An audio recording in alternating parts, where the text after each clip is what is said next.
Hopefully this all ties in together, and it should. Because I discussed this subject before because I experienced it. Experience is my teacher.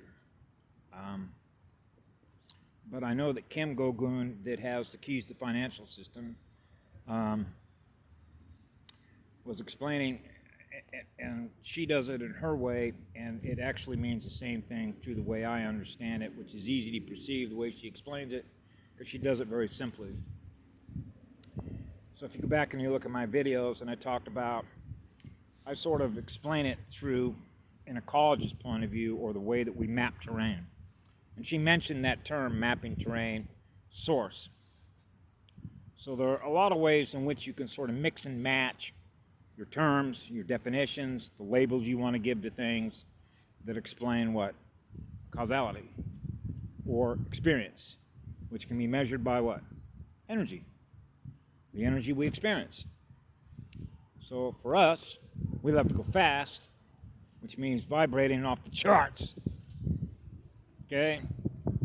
And we naturally, as a result of that, are excited, in an excited state. Oh man, this energy is just unbelievable. Right? So it's like, what do you want to do next? Where do you want to go? What story do you want to tell? You're naturally an adventurer. What I call a Star Trek explorer. Let's go explore the universe we're creating. Yeah, let's go live in our stories together. Right? So we do that through our heart. Wow, what a powerful electromagnetic generator. See, so when you sort of know that as a child, I call it the safety valve. Remember the video I did on climbing down El Capitan with a rope? You already did it, so why are you doing it again? Right? I call that play mode.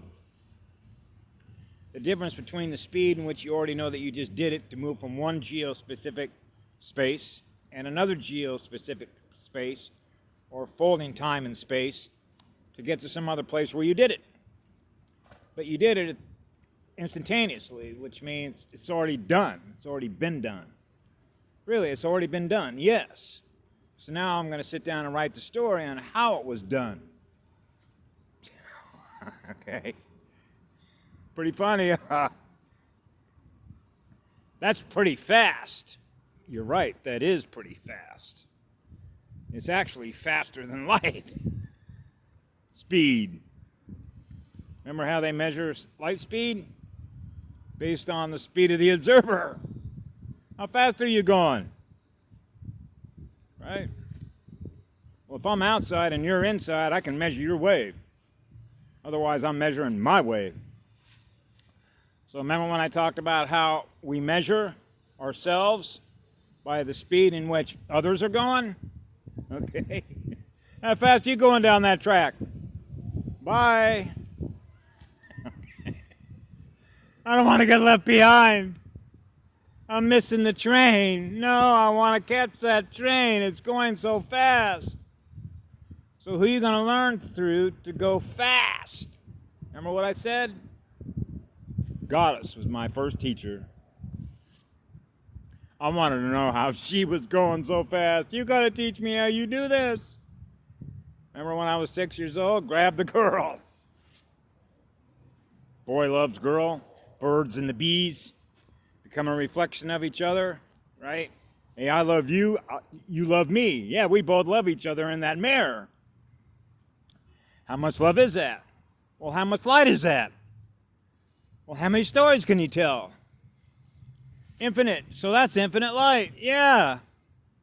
That's infinite unconditional love, isn't it? Of course. Because we love that energy so much, we can't give it away fast enough. And you begin to realize when you're doing that, man, am I losing mass? Shedding it. Like shedding a snake skin. Get the fuck out of this thing. Right?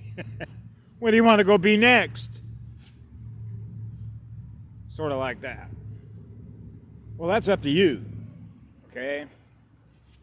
So when you're the author of your own, whatever you want to be, that you can be in it, which is what you can perceive it to be, because then you'll be aware of whatever that is that you just created. Because the energy that was used to do it with is your own mind.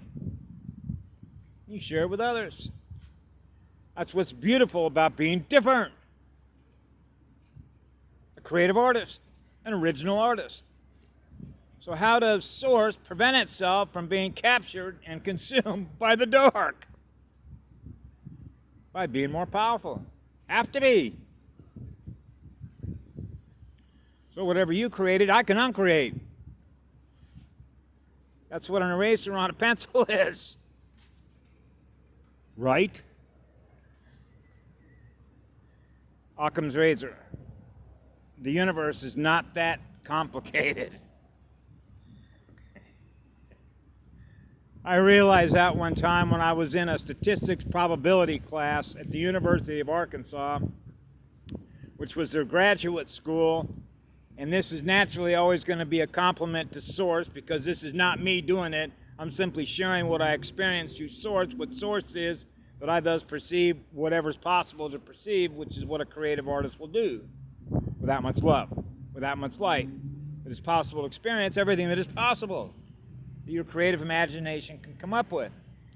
But I had this lady who was a cancer, worked for the National Institute of Health, and she mentioned how probability, what they're looking at is outcomes. If you're doing a study, for example, and you're trying to control all the variables into a tight little box so that you can rely on the result that you're getting, okay? So without getting into a long dissertation on how that works, I tried to perceive all this math and everything she was putting up on the board, and I said, well, let me sort of just explain to you how it works in my mind. Everything's already together. We're just going out there to experiencing it, right? So what we're doing here is we're re-engineering, okay, what's already been put together for us to go experience.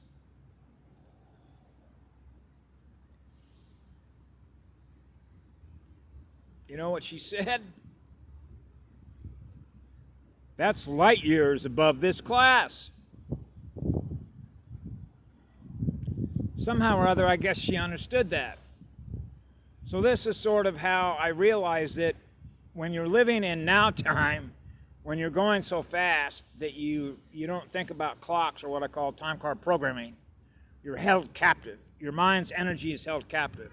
So imagine that your energy of what you can create and thus experience is moving so fast that you realize that there isn't anything trying to feed on you, or what I call entropic programming. There isn't anything that's entroping that where you're losing energy, ever. You're not even aware of it.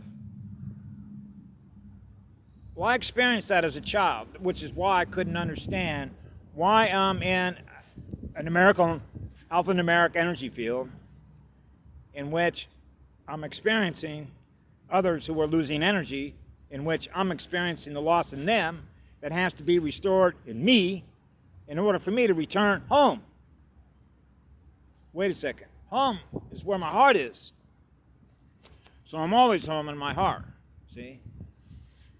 So then I had to figure out how it was that I was experiencing in the future what I'm experiencing in the past right now as a child. How's that possible? Back to the future.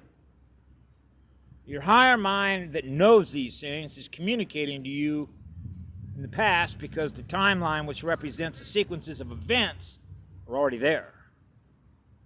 So your future self is already there. It's already there. Outside time. Wait a second. How's that work? It's in the field. It's in the field.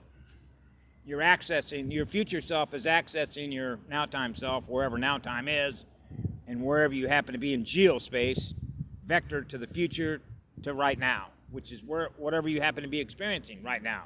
What I was experiencing when I was 4 years of age, sitting in a what was soon to be tract homes, but back then was an empty lot where they were just starting to build the foundations, and I was about 8 years old, and this would have been in Los Angeles County, like around 1957, right around there. So I was 8 years old, somewhere right around there, 59, before I moved to San Francisco, and I had that experience.